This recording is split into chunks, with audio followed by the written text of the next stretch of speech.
Pada tahun 1703, seorang pelaut Skotlandia bernama Alexander Selkirk berlayar bersama kapal Cinque Ports. Namun, kapal itu dalam kondisi buruk. Ketika dia memperingatkan kaptennya, dia malah ditinggalkan di sebuah pulau terpencil. Seorang diri. Sendirian di pulau yang asing, Selkirk harus segera mencari cara untuk bertahan hidup, tanpa teman, tanpa persediaan makanan yang cukup, dan tanpa harapan akan penyelamatan yang segera datang. Dia harus beradaptasi dengan alam liar. Tantangan pertama, makanan dan air. Selkirk segera sadar bahwa tidak ada makanan siap saji di pulau itu.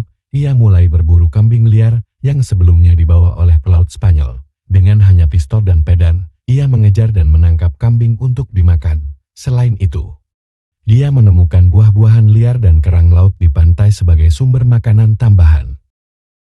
Tantangan kedua, tempat berlindung. Pada awalnya, Selkirk tidur di tepi pantai, tetapi badai dan cuaca buruk memaksanya mencari tempat lebih aman. Ia akhirnya membangun gubuk dari ranting dan daun di dalam hutan, di tempat yang lebih tinggi, agar tidak terkena banjir atau serangan binatang liar. Hari demi hari berlalu, berubah menjadi bulan, lalu tahun. Tanpa teman bicara, Selkirk mulai berbicara sendiri. Untuk menjaga kewarasannya, ia membaca Alkitab satu-satunya yang ia miliki, dan berbicara dengan hewan-hewan di pulau itu. Kesepian menjadi musuh terbesarnya.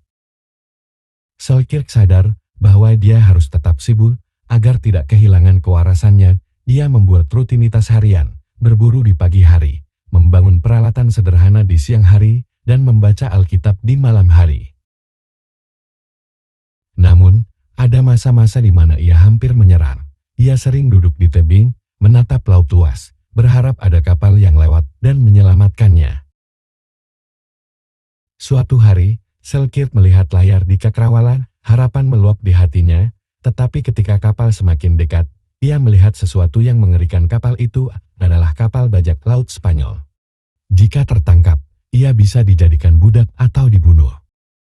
Selkirk segera berlari ke dalam hutan, menyembunyikan diri di antara pepohonan. Bajak laut sempat menjelajahi pulau, tetapi tidak menemukan tanda-tanda kehidupan. Ia tetap diam selama berjam-jam, hingga akhirnya kapal itu pergi.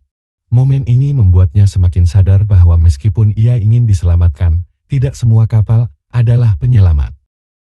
Setelah lebih dari 4 tahun terisolasi, sebuah kapal Inggris bernama Duke akhirnya berlabuh di pulau itu. Saat para awak kapal menemukannya, mereka hampir tidak percaya seorang pria dengan janggut lebat, berpakaian compang-camping, namun tampak sehat dan kuat.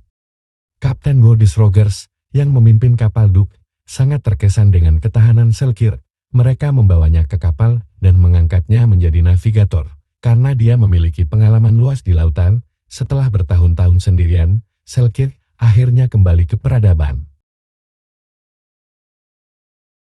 Alexander Selkirk kembali ke Inggris sebagai pria yang lebih kuat dan bijaksana. Kisahnya menginspirasi banyak orang, termasuk penulis Daniel Defoe yang kemudian menulis novel terkenal Robinson Crusoe berdasarkan pengalaman Selkirk. Namun, meskipun telah kembali ke dunia manusia, hatinya selalu tertinggal di pulau tempat ia belajar bertahan hidup.